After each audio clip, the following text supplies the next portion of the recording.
Welcome to the Protein Bros podcast. Today we have on a very special guest. His name, Nick Wheite.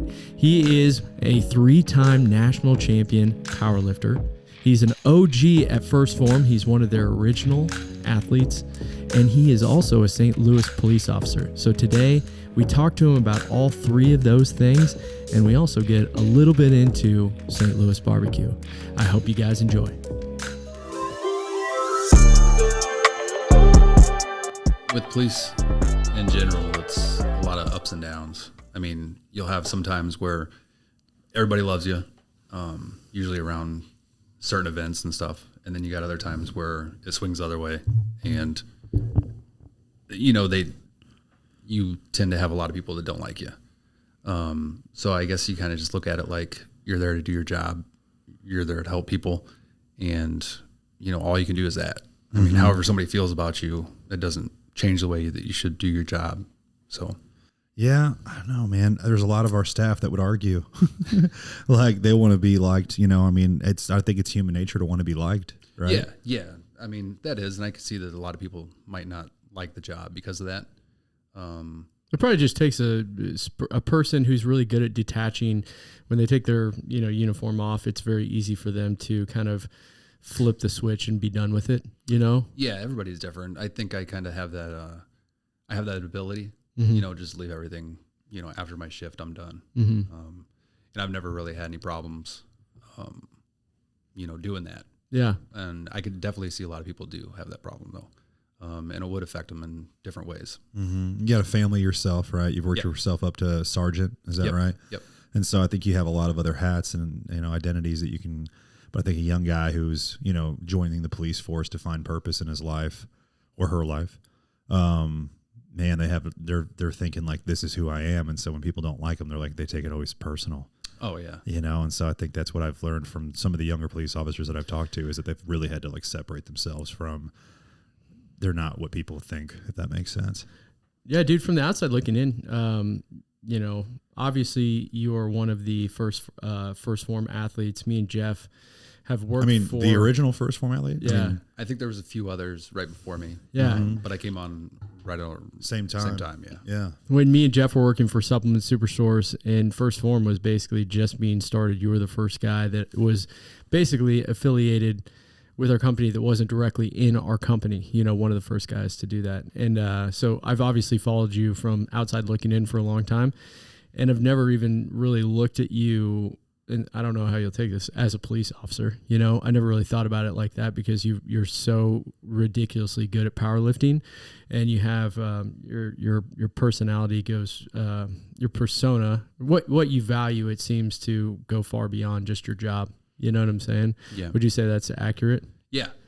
And I would obviously say that First Phorm aligned perfectly. Yeah. With those values and everything. Was that a tough decision for you back then? Because just to be clear for our audience, you're with the USAPL, is that right? Yeah. And USAPL is widely known as the most recognized and strongest powerlifting federation for tested athletes. Yes. So these are athletes that do not take steroids, to be very blunt and clear. And you were a 3-time national champion in that? Yes. Is that correct? Yeah.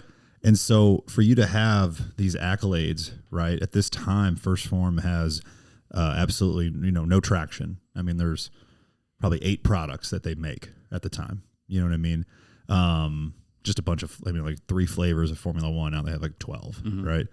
And they said that their values aligned with you. Is that what made the decision easier? Because you could have obviously picked from a lot of different brands at that time.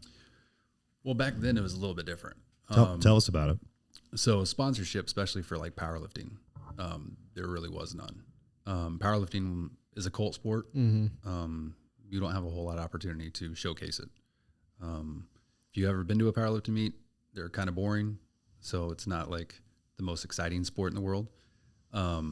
So back then it was really, looking at it, we didn't have a whole lot of opportunities. And I was introduced to Andy, and we sat down and had lunch one day. And, the way he talked about what he was going to do, what the company was about, it was just a perfect fit. For those that don't know Andy well, can you describe how that lunch went and what was talked about? What was he going to do? He basically laid out exactly what First Phorm is today. And that was all the way back in 2010. We're going to do this. This is what it's going to become. We're going to be this big. We're going to continue to grow. We're going to continue to help people. And that's exactly what happened. It's pretty cool. It's pretty wild, man. Yeah, the visualization part of it, the headquarters that he talks about, right? We were in this meeting when he was at, I think he was sitting in the back. He was standing in the back of Manchester, that Manchester location. He was talking about, exactly where it was going to be, and it was going to be off 44. And we're going to have a big glowing first form neon that you can be able to see from the road, and it's exactly where it's at, which is just wild. Because I don't even know if there was was it a Chevy dealership back then, or a Chevy plant? It was a plant. It was a Chrysler plant. There was a Chrysler plant there. And so that hadn't even been demolished yet. They were trying to find somebody to take over the lease for that for a decade. Yeah. They finally just said, screw it, we'll turn it into industrial park. And yeah, man, they bought that plot, and I was just like, holy hell. I mean, like, it took 10 years, but everything in the gym, like, he described that we were going to have these offices that'll have glass, that'll be overlooking the gym, and it's like, that's exactly what his office is. Yeah. I mean, that part is just so wild to me. So, for everybody listening, visualization works extremely well. Definitely not someone to bet against, to say the least. Yeah, man, pretty wild. So going back to your powerlifting career, definitely, when I started following you, I was into powerlifting as well.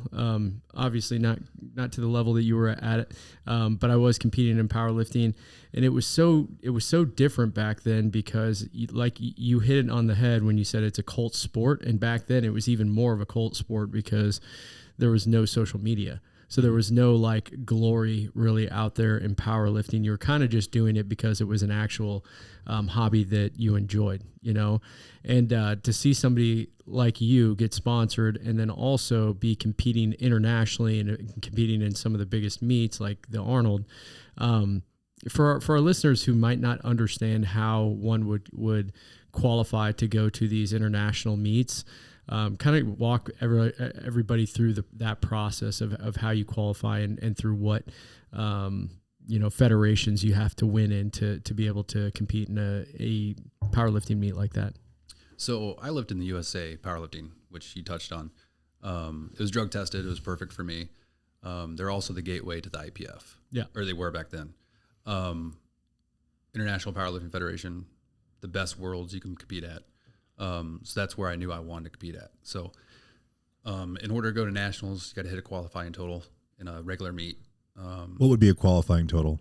God, I forget what it was back then. What is it now? Now? No, I've been out of the game a little bit. Sure. So I can't even tell you the totals now. But back then, you qualify for nationals, you go to nationals. Now, if you get first, you're kind of like picked to go to IPF. So every weight class, that's how many number of lifters we have. And then from there, if someone doesn't take their place, then they start going on formula-wise to see who would place best. So the first time I did it was 2009. I got third at nationals, but World Games was that year. So a lot of people weren't going to the IPF Worlds. They were saving up for the World Games. So that's when I first hit the my first IPF Worlds. Nice. So, but if you got first, you automatically get the bid. Mm-hmm. Which it's so cool to think that, a sport where, meatheads can basically be able to travel, internationally and go to these cool different places and be able to lift, especially back then. And, when was the first time that you did that? 2011 or 2009? 2009. Yeah. I went to India. Wow. And lifted there. What was India like? What you expect it to be. Yeah, I mean, it was overcrowded is how I think about it. You get there on a scooter with a crate. I couldn't wait to get back to the United States. It makes you very, very thankful for where we live. Yeah. But yeah, it was weird because like we stayed in a nice like 5-star hotel, but you look down underneath and there's people living in shacks, right underneath the hotel. It's guarded, surrounded. So it's just, this is a very poor country, third world country. Yeah, man. That has both though. There's a 5-star hotel and then outside there's shacks. Yeah, that is true. Yeah. And the malls and stuff were nice too, but. I just got back from South Africa and felt the same way. It was like the divide is extremely high. And the amount of shacks was unlike anything I'd ever seen. Yeah. You know, like they all had, and the government provided everybody that wants one with these shacks. They were all given a free satellite dish. Pretty sweet. You ever seen that? So No. it was like 1 million shacks, like as far as the eye can see, and they all had satellite dishes on the tops. Got to get HBO. They Yeah, all, I know what I'm it saying. was, I think, just to get like local channels, Oh, you know, but So- that was it. so one of the gateways to like that a lot of people kind of get caught up with powerlifting is not understanding the different divisions. You've lifted in raw, you've lifted in single ply, and then there's also double ply. Even though USAPL and USA powerlifting doesn't have double ply or Multi-ply. and so can you explain the differences between those two, like between raw and single ply? So when I first started lifting, basically there was no raw. Yeah. I mean, some people lifted raw, but you lifted in a meet with 100 people. 100 people were lifting equipped. And then USA Powerlifting is single ply. So it's one layer of polyester material. It was made back in the day, protect, you know, shoulders, hips, everything. Obviously with anything, time goes by, they start saying, hey, this will make you lift, you know, heavier. So obviously stuff got more heavy duty and stuff. But so that's single ply. The raw really took off, honestly, I think with CrossFit. Yeah. People started getting into CrossFit, started realizing, hey, I like these strength aspects, but I don't really like some of the other stuff. So where can we go to continue to do the strength stuff? And we got a ton of people coming in to powerlifting from influx. Yep.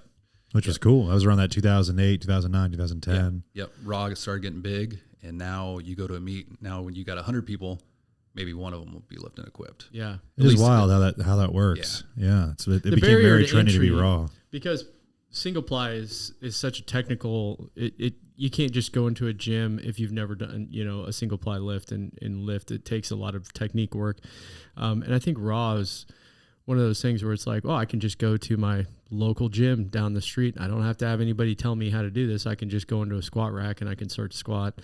Yeah. Obviously there's limitations to that, but yeah, and it's funny how powerlifting has evolved in that way, because now it's very rare to see single ply or multiply in meets like you used to. When I first started powerlifting, I think that I did an SBF meet in Branson, Missouri, and I want to say half the lifters there were lifting with, you know, multiply gear on, and I lifted raw, and I was like, you know, one of the only guys. But like, you know, back then, looking at you know, geared lifting, it was kind of intimidating. You just look at it and be like, I don't even know what all that stuff is, you know? Yeah, you definitely, it's a different style of lifting for sure. What got you into it? Powerlifting or Yeah. the single ply? Powerlifting, my uncle John Ware was a powerlifter back in the day. He actually beat Kazmaier's total record. So he was the first man to beat Bill Kazmaier's total record. No kidding. That's crazy. Which took a while. Bill Kazmaier of World's Strongest Man fame. Yep. And which took a while, but then the messed up thing is, not messed up thing, it usually happens with records. 6 weeks later, a guy named Odie Wilson beat his record. So it was short-lived, but he had it for a while. That's cool. So just watching him, you know, lift, we would go to nationals and stuff and watch him. I was a very little kid. And then what happened there, dude? Because that changed. with growth spurt. Yes, growth spurt. And with strength sports, I mean, that was always the focus, was get bigger, faster, stronger. So for any of the like high school sports I played, Sticky coaster. Sorry, y'all. I played football, played baseball up to a point. And in football, you want to get stronger. Mm-hmm. So immediately a gym rat. And then obviously with that, you just want to get as strong as you can. Yeah. So it was try to do that for football. But then once football was over in college, it was, what do I do now? I still like to lift heavy. I still like to do the compound movements. I still love to compete, and it was powerlifting. So that's cool, man. It's just, it's funny when you talk to somebody who's been powerlifting that long, because it's just one of those sports that doesn't, you know, back then it didn't have a lot of visibility. You know, it wasn't being played on TV. You know, did you ever compete in strongman, which was being played on TV? And also did your uncle do strongman as well? No, he never did it because he was in pursuit of that record. Yeah. He really wanted that record, and he felt a lot of guys at the time were doing the strongman stuff, but they were getting hurt. Mm-hmm. So he's like, he didn't want to go that route. He was asked to, he just never did. With me, strongman, I love the strength aspect. However, yep, that's him. Oh, that's your uncle? Yep. That's what's up, man. And I think you can see Ed Cohn back there. Beefy. The, yeah. The thing with strongman with me is I'm only 5'10" and a half, so I'm short. Yeah. And a lot of that's leverages. I mean, it's strength too, but you know, having longer arms, longer limbs. Got to be able to reach around an Atlas stone. Yeah.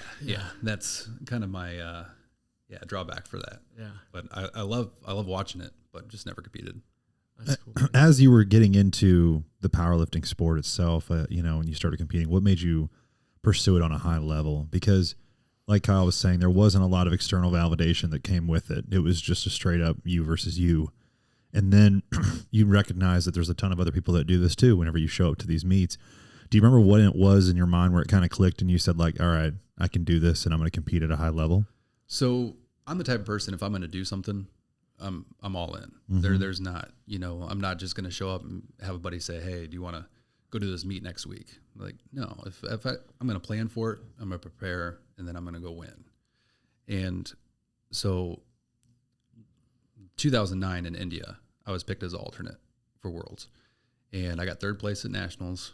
And, you know, I was going there and I was like, I don't care what place I got at Nationals. I'm going there to do something. And, so that was my first taste of international competition. And it was funny because I remember talking to another athlete. She was there, and a lot of alternates got picked that year. Cause like I said, the World Games was that year. So a lot of people didn't go. And she's like, oh, I just come here to, you know, to lift. And I'm like, oh no, I'm not coming here for an experience. I'm coming here to try to place. And, so I did it, and I got third that year, tied for third. I got fourth on body weight.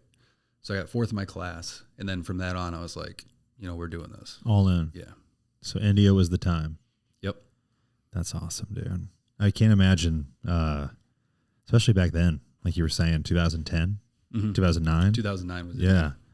Man, I was an intern for the Cardinals right then and there, an unpaid college kid. Dude, what's it feel like to have nearly 1,000 pounds on your back, dude? Because people don't understand, like, you know, imagine the strongest guy that you ever see in your local gym and then double the weight that guy squats, and that's what Nick is squatted. Well, you know, I think that, and I'll touch on this point, like when people come to me at like meets, like local meets, back in the day, were like, you know, be like, you know, dude, I watched your squat. It was awesome. You know, and I'd be like, oh, what'd you hit today? And, oh, you know, and he'd just downgrade his lift, totally, you know, or something like that. Be like, oh, it was only 405 or something like that. And it's like, no, we both did max effort lifts. Your lift is just as good as mine. You know, it's just, you're just not there just yet. a different capacity. Yeah, just relative. You know, yeah. It's also all time, yeah. you know, time into dedicated to doing something, obviously. Yeah. And dude, I want to also make it clear that like the strongest guy in your gym, like Kyle said, is typically on gear. That's just like what you're going to notice for the most part. So the fact that you are, you know, completely drug free and able to, you know, you squatted over 900 pounds. 915 at the Arnold. The last big meet I did was 2018, and that was at the Arnold. Are we done? Are we done competing? Yes, I think so. Totally done. Hanging them up. I will never say never. I last couple of weeks I've been trying to throw the compound movements back in there. Okay. To see how they felt. And how do they feel? The squat doesn't feel good at all. Yeah. The older I get, the worse squatting feels to me too. I don't know why. So over the years, my squat has went from more so upright to more leaning forward a little bit. I use more of my hips and my lower back and stuff on the squat. And raw squatting really takes a toll on my hip. And I noticed the last couple of weeks I'll shift to the left a little bit. So I don't know if that squat's ever going to be there. Yeah. So I don't know. One of my best friends is JP Price. You know JP? Mm-hmm. Yeah, JP's man, he squatted over 1,000 as well. And man, he's feeling it. You know what I mean? His hip, his ankle right now is bothering the hell out of him. He's a hard time even walking. Yeah. It's crazy. And so I feel like you've been extremely fortunate to this point. I have been. I mean, I'm kind of hard-headed. When I have something, like if I'm getting ready for a meet and I got something lagging, I'm going to fight through it. And my mindset's almost like, it's either going to get better or it's going to make me not lift. Yeah. So, so I think over the years, just that constant, grinding through stuff. It's kind of, I'm sitting at 43 right now, and I'm like, that hip just doesn't want to squat anything heavy right now. So I said, the only way that I'd probably ever do it is my kiddos are 11 and 12. If they ever say, hey, Dad, let's do a meet, I'm going to be like, pick one out. Looks like I'm doing a meet. Let's go. Looks like I'm doing a meet. But I think that might be it. Yeah. Are they taking to lifting it at this age? They lift a little bit, but nothing. I mean, it's more body weight stuff and stuff like that. They're 11 and 12, so they're getting the technique down and stuff like that. But when's the right time to start adding the weight, you think? They can do it now if they wanted to. I mean, I don't think there's any wrong. Yeah, I never knew. When I was a little kid, I just remember people telling me like, "Oh, if you lift weights, you're going to stunt your growth." Is that what happened to you? Is that why you're so short? I'm the same height as Nick, Kyle. What's up? No, you're not. Yeah, I am. I guarantee that you're at least 2 inches shorter. That's You've been just not shrinking. true. You've been shrinking for a while. No, I haven't. Dude. Yeah. Wait, when did you start lifting? I'm 5'10". I started lifting in like 8th grade. You're not 5'10", are you? I'm 5'10". He's 5'11". He already said 5. Kyle, nice try. Was listening. He already told us 5'10". Well, you were 5'10" in high school, but you've been shrinking since. So yeah, right, dude. I spike my hair. I got a Jimmy Neutron haircut. I keep it 5'11". Don't worry. You've also though in the last probably 2 years you've downsized a lot. Yeah. How much weight have you lost? My last Arnold, I was 291, I think. Yeah, dog. What are you at right now? 220? 245 right now. What? You're the leanest 245 I've ever seen. I literally was thinking that. I was like, God dang, man, you're freaking lean. When you first walked in today, I was like, dude, he's way lean. Just gonna get into Masters CrossFit like Kyle here? No. Let's go. Kyle's a master. Let's go. He's in Masters. I'm Masters, yeah. I would do a lot of the CrossFit stuff. I can't do any overhead overhead squats. So you didn't even flirt with the Olympics? Didn't even flirt with some powerlifting? That's Olympic lifting. I know Olympic lifting, but I'm saying like there was some translation, right? No. I mean, just overhead. No. Yeah, here's the thing about Olympic lifting that I've really you have to kind of get into Olympic lifting to really understand this. It is so much depending on your leverages and the way that you came out of the womb. Like people who have really short femurs are good at Olympic lifting. People that have naturally really good overhead mobility, people whose hip sockets are right for it because they can get in really deep into a squat. There's certain things that make people really, really good at Olympic weightlifting. And I think you can overcome them. But like, I think that, when you see people in their Olympic lifting and they're like, that person, it's crazy that person actually like got that deep into a squat overhead. It's because there's a genetic component to it. You know what I'm saying? The overhead stuff though, for me, when I started CrossFit, it took a very, very long time to get to a point where I could overhead squat correctly. And you know what I think it's from? And you probably have the same issue. Benching for so long and building this up through here. I think really it took a very long time to get to a point where I could basically feel like I could open my chest up. What are you guys looking up? Show him up. Show him what's up. How do you feel about this guy's hip sockets?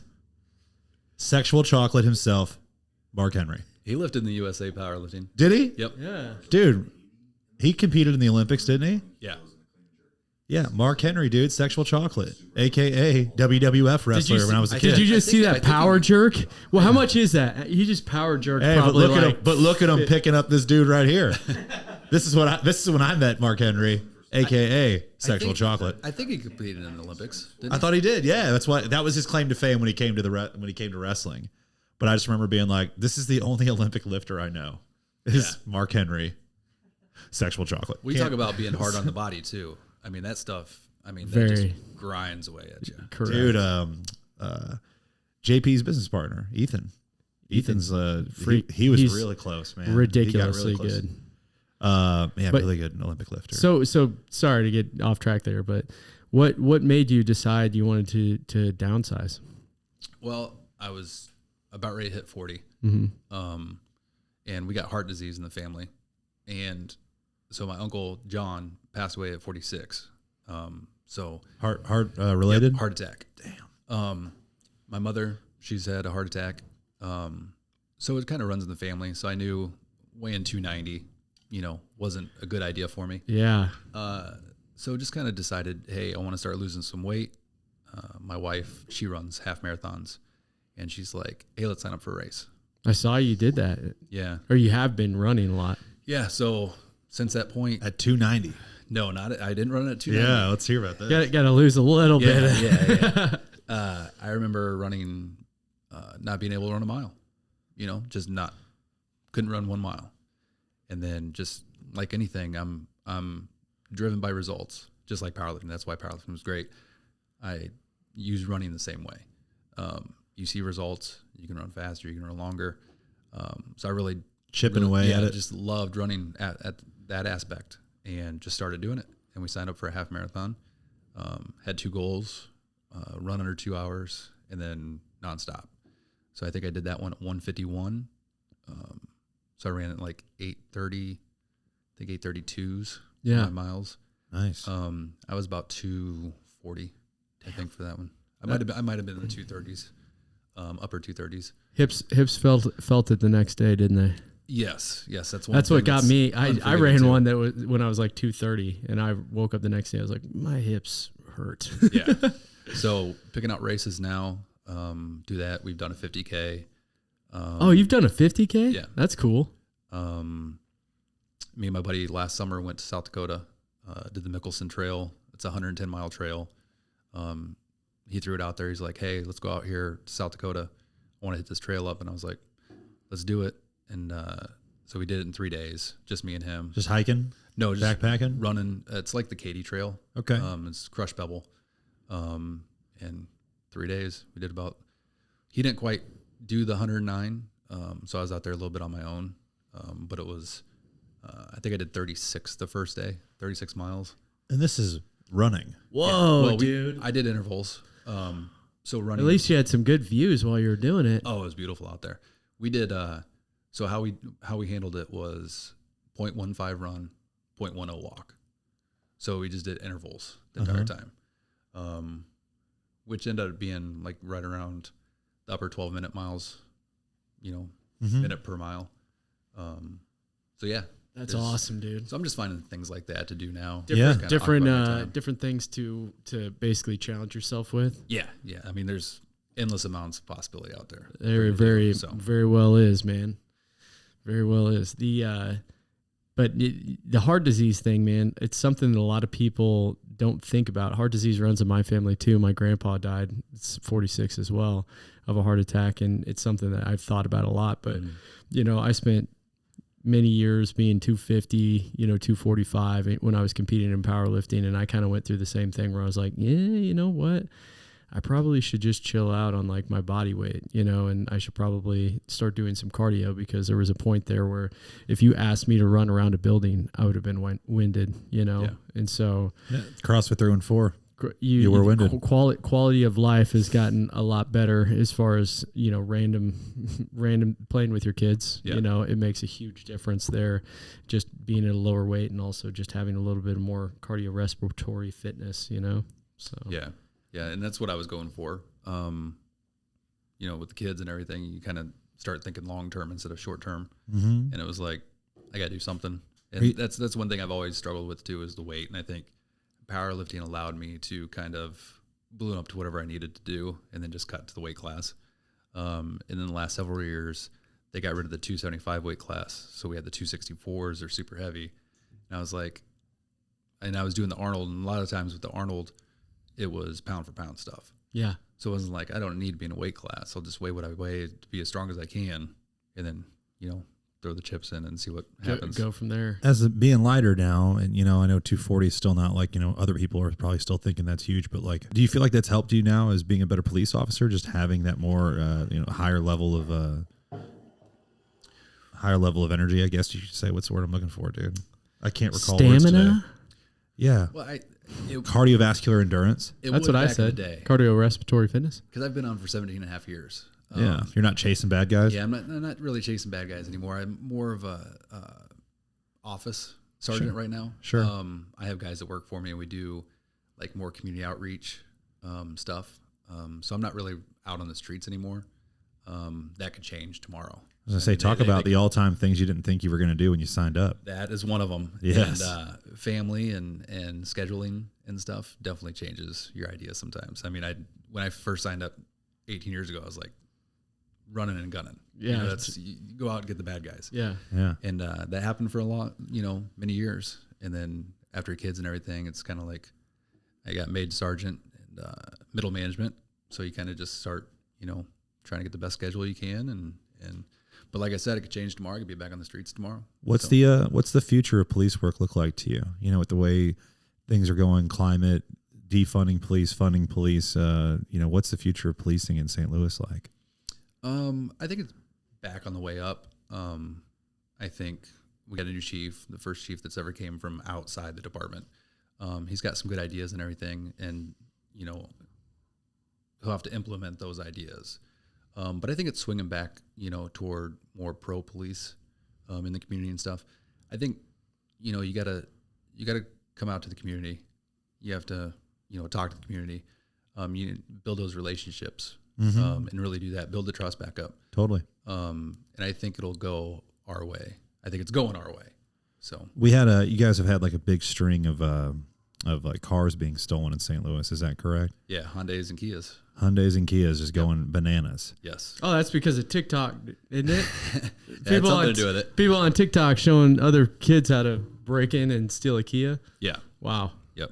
What a time. What a Yeah. time. Thanks, Yeah. technology.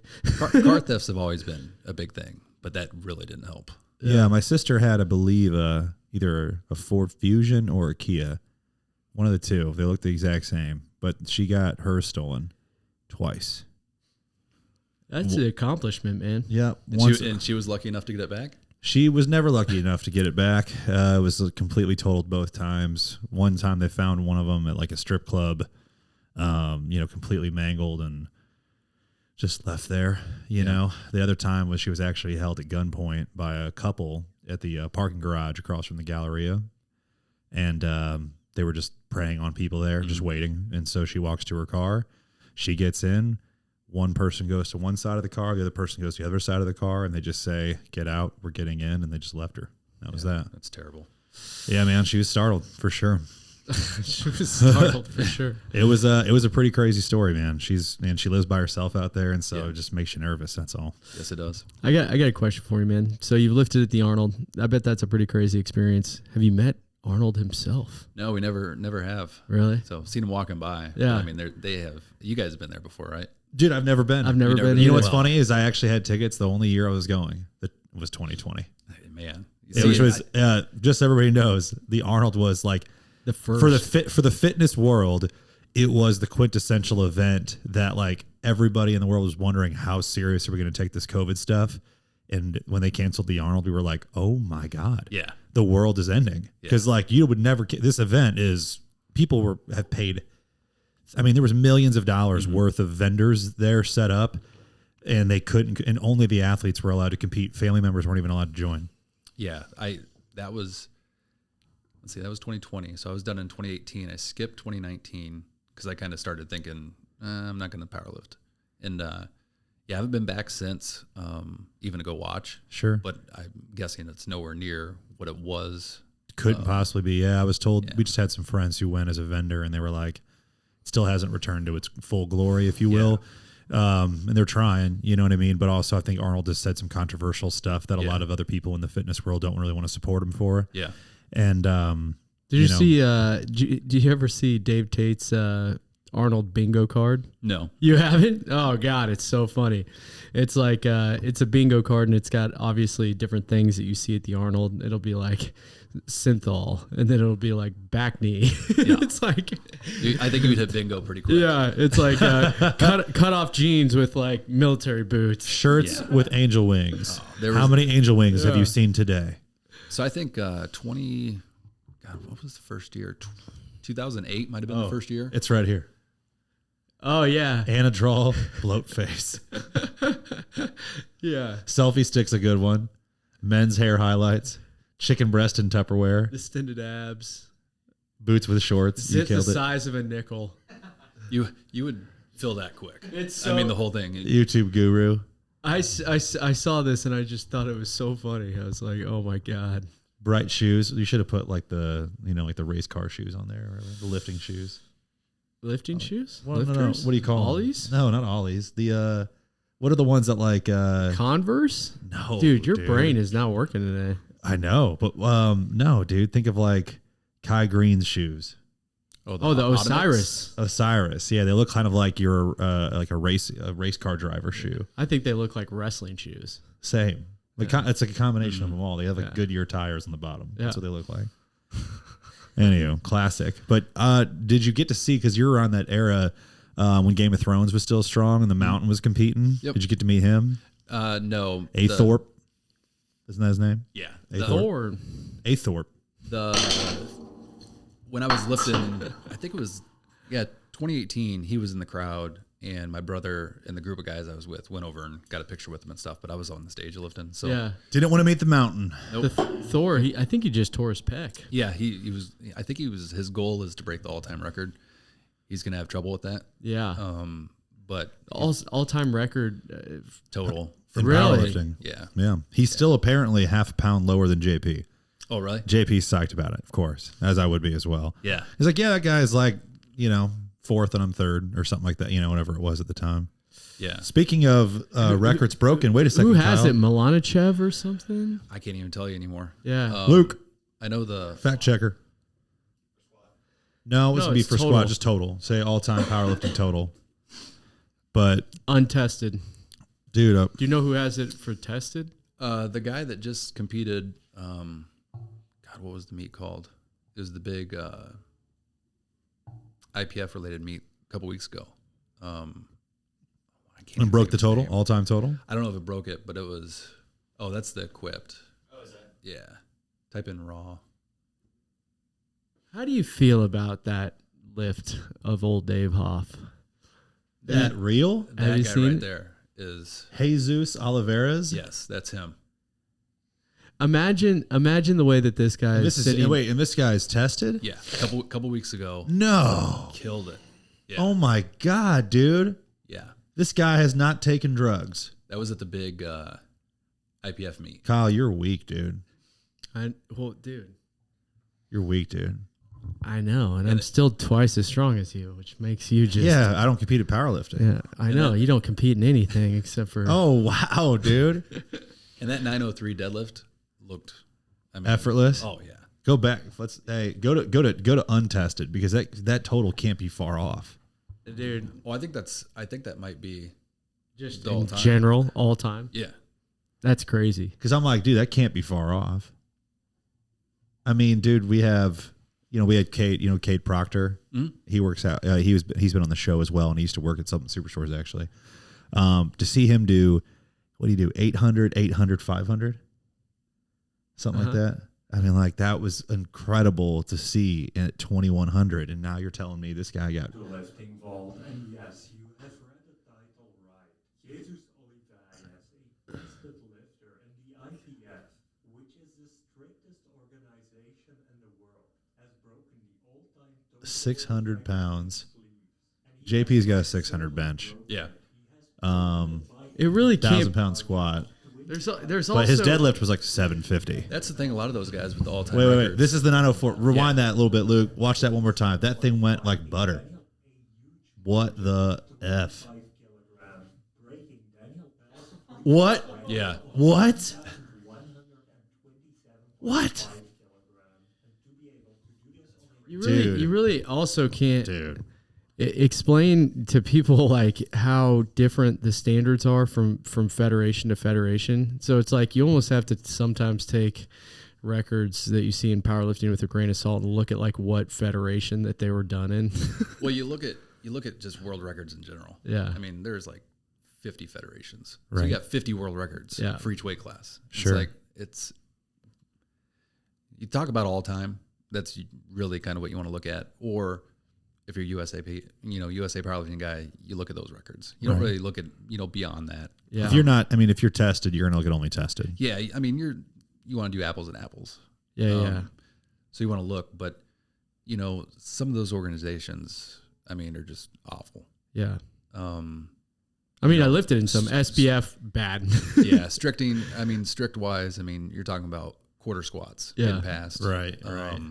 You know, benches, you know, not really being paused. I mean, just all kinds of stuff. I mean, and I guess that's the good thing too with powerlifting is you have so many different options. You know, if it fits, if it's local, if it's what you want, you know, go do it.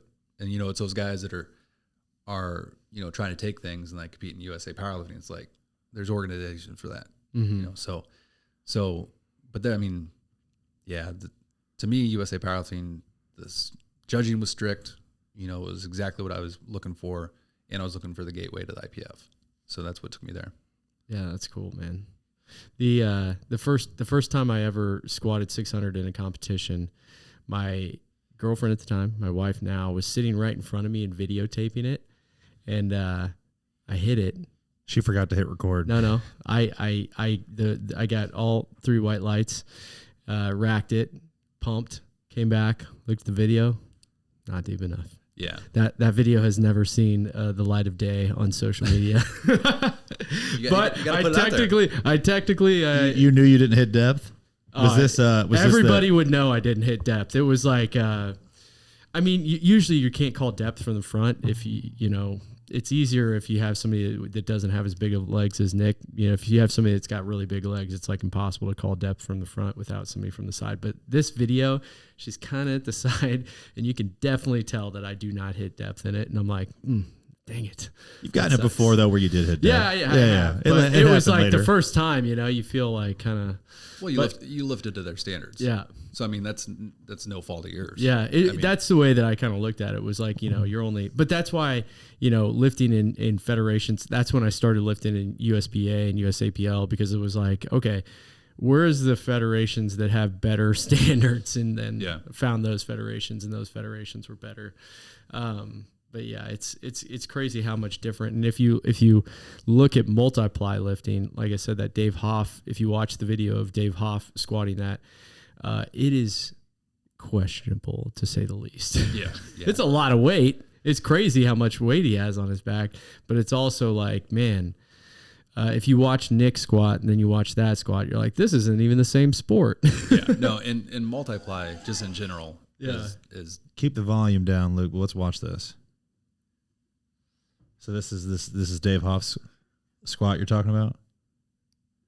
This is a crappy video. Not the right quality here, Luke. He's a strong guy too. I think he's he's a West Side lifter. Yeah. But again, you know, this is a long time ago. Look at this camcorder in the video. Did you see that? Down there, it was like a Sony Handycam. You see that dude there? Yeah. Dude, that bar looks weird, doesn't it? Or is it just because it's in the monolift? It's probably like it's just bending that much. And that right there is probably one of his lower ones. I was about to say that was like relatively low in comparison to some of them. That's actually not. I don't think that's as heavy as. How much movement did that even? I mean, like that was like 6 inches of going down and up. Yeah, I've never put multiply stuff on, and I don't think I have the hip strength for it because those guys are out wide. Yeah. So I don't know. It's not kind of like the multiply benches too. It's not a whole lot of movement. You know, your range of motion's not all there. But I always looked at powerlifting as strength is strength. Okay. So I didn't care what federation you lifted in. There's all kinds of multiply guys that lifted legit, you know, that lifted to standards and stuff like that. And, you know, recognize those guys. Like Janik is one of them. Yeah. Janik always had good lifts. Matt Wenning, I remember like he competed in Raw, and he was one of the strongest multiply guys ever, and he competed in Raw and just murdered it. You know? So there are people out there that are both, you know, that's not to downplay. Yeah. If you can put 1,000 pounds or 1,200 pounds on your back and do that with it, you're probably pretty strong no matter what. Yeah. With you training at First Form's gym from every now and then, is there anything you think that their beautiful First Form blue gym is missing? From a strength standpoint? I mean, for him to train the way he wants to train. Is there something that they're missing? If I was training powerlifting, I have ER racks at my house. So it's a combo rack. Uh-huh. So they don't have that, but I mean, they have racks. So I mean, when I would go places, like when I would get ready for a meet, and if we were traveling, I mean, I had every workout planned, everything was mapped out. So if we were going somewhere, I usually would have a gym, like I knew I could do something that. But if they didn't, I'd go to Gold's and do the stuff I need to get done. Sure. What makes a combo rack helpful for a power lifter? To me, I had my hands on the outside of the bar, or not outside of the rack. So in a regular rack, my hands are about where the bar is getting put in. Correct. So just kind of like the cups, if you will, where they hold it. The J cups. Yeah. So in an ER rack, you can put them in or out. So if they're in, you don't have to worry about, killing your hands. Is it easier on your shoulder? For a bigger guy, it is. Yeah. Less range of motion and stuff. Mm-hmm. After losing weight and stuff, I can keep my hands on the inside now. So I keep them closer so I can lift out of a squat rack, no problem. But yeah, back then, looking for an ER rack was where it was at. And it's easily be changeable too. So from squat to bench, we get them both done. Because back when I was lifting, I did only compound movements. So I was benching 4 times a week, deadlifting twice, and I was squatting 3 times a week. So every workout was squat bench or bench deadlift. How many throw up sessions was going on back then? There wasn't many. I remember one time it was sets of 8 with deadlifts, and I had 5 sets, and it was, a lot. Yeah. Jeez. Some megawatt version 1 going down. I don't even think it was back. I don't even think megawatt was around back then. That's funny. It took a lot of years for first one to come out with the pre-workout, didn't it? Yeah, it did. It's funny. Did you have a coach that you worked with during that time? I started working with Mike Teixeira. That makes sense as to why you were doing that. Back in 2014. Yeah. I think it was around 2014 started working with him. He was one of the first guys that I saw that was doing that all the time. Yeah. Basically squatting at that much volume. And I was like, at the time, it was very much like squat once a week, deadlift once a week, bench once a week. And it was like, when I saw him start posting that kind of stuff in his programming, I was like, wow. And that's around the same time that I saw, like German volume training and more of the volume type of programming come into play. Yeah, his idea is to get better in something, you need to do it. Mm-hmm. So it was always that, and the volume actually never really bothered me that much. So yeah, it was perfect. I mean, we did. I don't know if you heard of Chico before. Yeah. It was kind of like the tons of volume and stuff. And the guy at the gym that I lifted at, he had a modified Chico that we started in. That was what I started off with back in 2007 was one of those. So as far as when I started working with Mike, the volume was never a big deal. Yeah. That's cool, man. So what advice, so we've been chopping it up about powerlifting. We probably have some people on listening to the podcast that maybe have thought about competing in powerlifting, have kind of been nervous to start. What advice would you give to somebody who is maybe new to starting powerlifting or is wanting to compete in powerlifting? Find a good gym, get a good group of guys that you train with, and just pick out a meet and decide to do it. I mean, because you're never going to pick that perfect time to do a powerlifting meet. You just got to do it. So, powerlifting community is great. When you go to a meet, everybody wants to see you do well. Mm-hmm. I mean, even guys you're competing against, they're going to cheer you on. If you put something on the bar, like I was talking about before, that's their max effort. You want to see them get that. You don't want to sit there and be like, I hope he doesn't get it. Mm-hmm. Of course. So as far as you should never be concerned or worried about the powerlifting community, because when you go there, everybody's supportive. Everybody's going to help you out. And that's even like that in the gyms. I mean, you're not going to find too many people that, will shun you or anything like that. I think it's how you handle yourself too, right? If you, the only time I've ever seen any kind of negativity is always it seems like it's after somebody doesn't hit a lift and they get all butthurt. Yeah. Someone starts screaming and yelling and, throwing a temper tantrum because they didn't hit a weight. Everybody's like, hey man, chill. Yeah. Come back next time. It's okay. Yeah. Everybody misses lifts.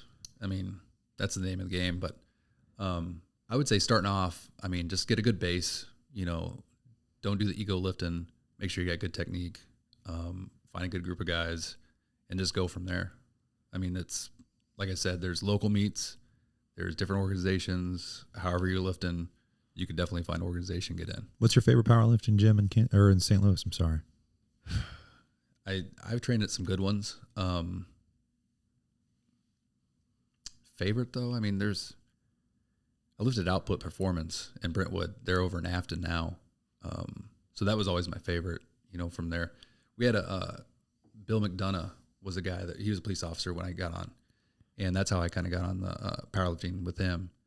And he had a gym. It was called Speed Through Power. And it was a little hole in the wall down on South Broadway. And that place was awesome. We had a good group of guys, and finding places like that are awesome. Because it's all about weight. I mean, it doesn't have to be nice. It doesn't have to be, top of the line equipment. It's what you put into it. And that place, we had a great group of guys rolling and squat, bench, and deadlifting. Man, you ever hear of Strong Gym in Springfield, Missouri? Yep. Yeah, that was the first place that I ever started. That's what got me interested in powerlifting. It was the same type of deal. It was in a warehouse. And storage container to start, right? Yeah, and it was like they would open up both garage doors, and on Tuesday nights we'd go in there and there'd be like 20 dudes in there and everybody would be deadlifting and they'd just be blaring music, and it was just like, this is awesome. Segues perfectly into my question that I had next for him, which is, what is your go-to music genre for training? It used to be rap. I mean, I grew up listening to hip hop, and so it was always, usually Eminem or older school rap. Anymore stuff that I listen to now is completely different. You got a guilty pleasure that you listen to get you hyped up? Taylor Swift. Jeff's Taylor Swift. I literally was just about to say that. Dude, no, I mean, you put on Trouble by Taylor Swift and tell me you're not in a good mood. Don't even know it. Yes, you do. No, I don't. You could sing it word for word. No real guilty pleasures. Just what I usually listen to. Yeah, nothing like that. So what do you usually listen to, Nick? Why are you avoiding the question, dude? What do you got? What are you listening to? Zach Bryan right now. Hey, we like Zach Bryan. Yeah. He's coming to Kansas City this summer. We're psyched. I was trying to get tickets. I did too. I didn't get called. I didn't called either. Yeah. I put in for the 2 Red Rocks. Yeah. And then did you really? Yeah, then the Kansas City, and I didn't get picked any 3. So we were thinking about, he's playing Hinterland, which is a music festival back in Iowa. Yeah. He's there headlining on Saturday, so we might go out there for that. But I want to just go to regular con. Not really a big music festival guy. Sure, yeah. Sure. So when is the Hinterland one? It was August 4th. Dang, is Hinder going to be there? What's that? I'm hearing Hinterland, and I'm like thinking, is Hinder going to be there? Bro, I was going to say my least favorite band I've ever heard in my life. Zach Bryan. You don't even know who they are, do you, Luke? Red Rocks, man. What a Lips of an Angel. Did you watch the video of that? Like the YouTube? The snow. Yeah. Man, it was singing "Snow in the Snow," dude. Man, that was crazy because last year I was looking at them and we almost bought those tickets. And I wish we would have now, because now you can't even get tickets impossible. to them. So, yeah. But I was looking, I was like, November. I was like, That's out gonna be there in Red cold. Rocks. I was like, that doesn't sound fun at all. And Yeah. I wish I would have, because it looked like an awesome Would have experience. been amazing. Yeah. Yeah, that's where he did his live album, isn't it? Yep. He's like, I can't feel my fingers. Yeah. So if this sucks, sorry. Yeah, my wife and kids know that album pretty well, because it gets played every time in the truck. Kyle, That's a good one, man. Kyle would have gone to Hinderfest. He was a huge Hinder fan growing up. Lips of an Angel was his favorite song. The lips of an angel. We were on our way back from St. Louis yesterday, and that's what I don't know if if there's a band that I would like to listen to less. I genuinely could not think of a least favorite. You know who I forgot who I was with, but they went to bat for Hinder and were like, dude, Hinder's a good band. And I was just like, dude, I can't have this conversation right now. I don't know. Maybe It's up there with Creed. Outside of Lips of an Angel, the radio really ran that one right into the ground. Did they really even have another pulverized song? it into the ground. Oh man, dude, so when you were working on the streets, did you have a partner? Yeah. So did you ever have a partner that wanted to listen to Hinder the whole time you guys were working night shift together? did you guys trade songs in the car? No. That's what me and Jeff do on the way to St. Louis. We go get back and forth at the aux cord. You get one, you get the next. Yeah. We still use an aux cord too, which is even more embarrassing. Yeah. Dude, who is on your Mount Rushmore of powerlifting? Who would you put on it? Got to put my uncle on there, obviously. Ed Cohn, Brad Gillingham. Probably either Brian Siders or Mike Teixeira. Probably Very those. cool. I mean, a lot of those guys. Obviously, Ed's probably the greatest of all time. So I mean, it's hard to He's the dispute. GOAT. Him. Yeah. Yeah, Very much so. I FaceTimed with him one time because I had English bulldogs and he had an English bulldog and loves them, and so I didn't know who he was at first. And JP was just FaceTiming his buddy, so he said, and I was just like, "Oh, dude, are you serious?" Like I was so embarrassed. But yeah, sorry, keep going.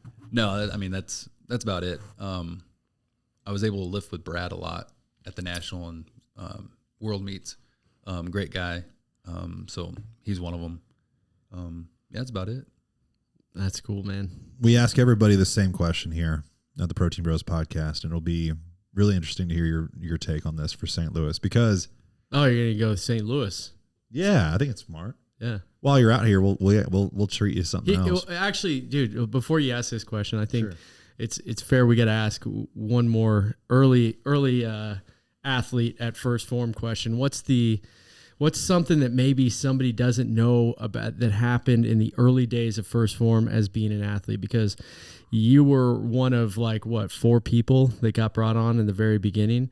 And obviously now it's a massive company. Got a ton of things going on. End to Tone, Jill and Brett Becker, you. I think that was it. Tony Friedrich? Yeah. Was he right off the bat too? Yeah, I believe.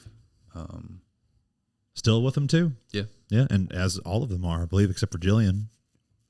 She was Yeah. Jillian Riseberry back then or something like that. It was her maiden name. Mm-hmm. Yep. So Femi Fit, by the way, was the name of her blog. you still haven't remembered mine though, have you? No, Bro. I'm getting there. It's But coming. anyways, what any good stories from back in the day that maybe are fond memories that you had from the beginnings of that, or what did Jason say? He said, "Oh man, I can't remember that either." And then he goes, "I didn't even remember most of those you got."